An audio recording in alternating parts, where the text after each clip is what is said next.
আজকে ঘটনাবহুল যে সারাদিন গেল সেখানে নিহতের সংখ্যা বেড়ে 6। আপনারা জানেন যে আজকে বিকেল থেকে নিহতের সংখ্যা আসতে শুরু করে এবং বিজিবি মোতায়েন হয়। এই যে বিজিবি মোতায়েন হলো, এটা যদি গতকালকে মোতায়েন হতো অনেক সংঘর্ষ এড়ানো যেত, অনেক মানুষ নিহত, অনেক মানুষ আহত হলো, এই সংঘর্ষটা কিন্তু এড়ানো যেত। যাক, সর্বশেষ কিন্তু বিজিবি মোতায়েন হয়েছে এবং অনেকটাই স্বস্তি ফিরেছে রাজধানীতে। অনেক ছাত্রছাত্রী কিন্তু আহত হওয়া পরেও তারা আন্দোলন চালিয়ে যাচ্ছে। তো সর্বশেষ অবস্থাটা আপনারা জানানোর জন্য আমি এসেছি আপনাদের সামনে। বিভিন্ন জায়গায় কিন্তু এখন পর্যন্ত আন্দোলন হচ্ছে। সরকারি চাকরির কোটা সংস্কারের যে দাবি, সেই দাবিতে আজকে দেশের বিভিন্ন স্থানে আন্দোলনকারীদের সাথে পুলিশের এবং ছাত্রলীগের সাথে আন্দোলনকারীদের যে সংঘর্ষ হয়, সেই সংঘর্ষে কিন্তু 6 জন নিহতের ঘটনা ঘটেছে। এর মধ্যে চট্টগ্রামে 3 জন, ঢাকায় 2 জন এবং রংপুরে 1 জন নিহত হয়েছে। নিহতের মধ্যে 2 জন শিক্ষার্থী, 1 জন পথচারী এবং বাকি 1 জনের পরিচয় এখনো জানা যায়নি। রাজধানী ঢাকায় সায়েন্স ল্যাব মোড়ে কাঠগড়া আন্দোলনকারীদের সঙ্গে ছাত্রলীগের যে সংঘর্ষ, সেখানে অজ্ঞাতনামা 2 জন যুবক নিহত হয়েছে। খবর পড়ছি কালবেলা থেকে। প্রথমে মঙ্গলবার বিকেলে গুরুতর আহত অবস্থায় এক যুবককে ঢাকা মেডিকেল কলেজ হাসপাতালে জরুরি বিভাগে নিয়ে আসেন এক পথচারী। পরীক্ষা নিরীক্ষা করে চিকিৎসক তাকে মৃত ঘোষণা করে।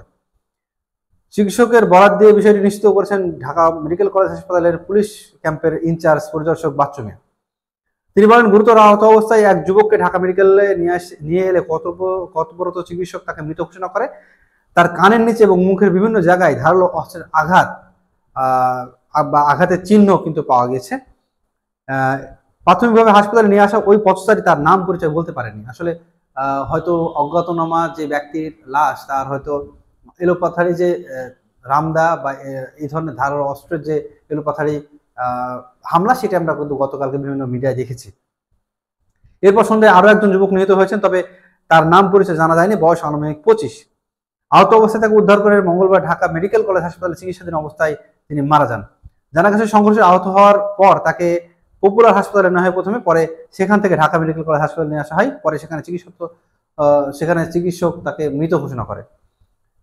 চট্টগ্রামেও সেই একই সংঘর্ষ এবং সংঘর্ষে আজকে বিকেল 3টা নগরের মুরাদপুর 2 নম্বর গেট এবং 16 শহরের আশেপাশে এলাকায় কোটা আন্দোলনকারীদের সঙ্গে ছাত্রলীগ এবং যুবলীগের সংঘর্ষ শুরু হয়।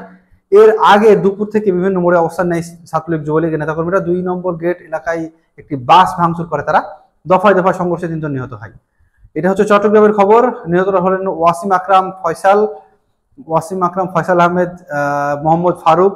এর মধ্যে ওয়াসিম আকরাম চট্টগ্রাম কলেজের ছাত্র দলের যুগ্ম আহ্বায়ক, তিনি ছুরিকাঘাতে মারা যান।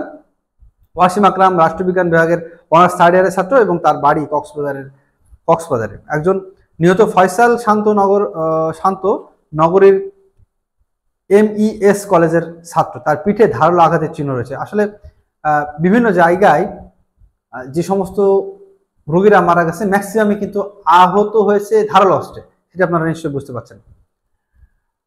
একজন ওয়ার্কশপের মিস্ত্রি মারা গিয়েছেন, নাম হচ্ছে মোহাম্মদ ফারুকের বাড়ি নোয়াখালী, তিনি চট্টগ্রামে মারা গিয়েছেন। চট্টগ্রাম 3 জন মৃত্যুর খবর নিশ্চিত করছেন চট্টগ্রাম মেডিকেল কলেজ হাসপাতালের পরিচালক ব্রিগেডিয়ার জেনারেল মোহাম্মদ তাসলিম উদ্দিন। সর্বশেষ পাওয়া তথ্য মতে 16 শহর শিক্ষা বোর্ড এলাকায় কোটা আন্দোলনকারী ছাত্রলীগের মধ্যে ধাওয়া পাল্টা ধাওয়া চলছে।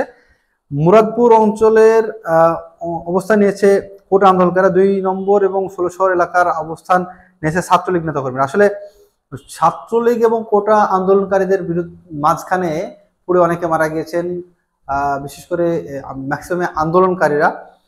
রংপুরেও আজকে যে ঘটনাটি ঘটেছে সেটা আমরা দেখেছি। রংপুর মেডিকেল কলেজ রংপুর বেগম রোকেয়া বিশ্ববিদ্যালয়ের একজন শিক্ষার্থী, তিনি আসলে বুক পেতে দিয়ে যে গুলি খেয়েছেন, সেটি কিন্তু এখন সোশ্যাল মিডিয়ায় ভাইরাল।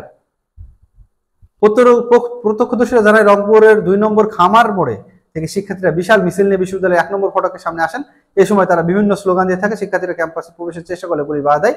এতে পুলিশের সঙ্গে শিক্ষার্থীদের সংঘর্ষ বাধে। এই সময় পুলিশ প্রায় 200 রাউন্ড গুলি ও রাবার বুলেট ছোড়ে। 200 রাউন্ড গুলি, দর্শক, অনেক গোলাগুলি হয়েছে, বোঝা যাচ্ছে। এক্ষেত্রে আমরা শুনেছি যে কয়েকজন সাংবাদিকও আহত হয়েছেন।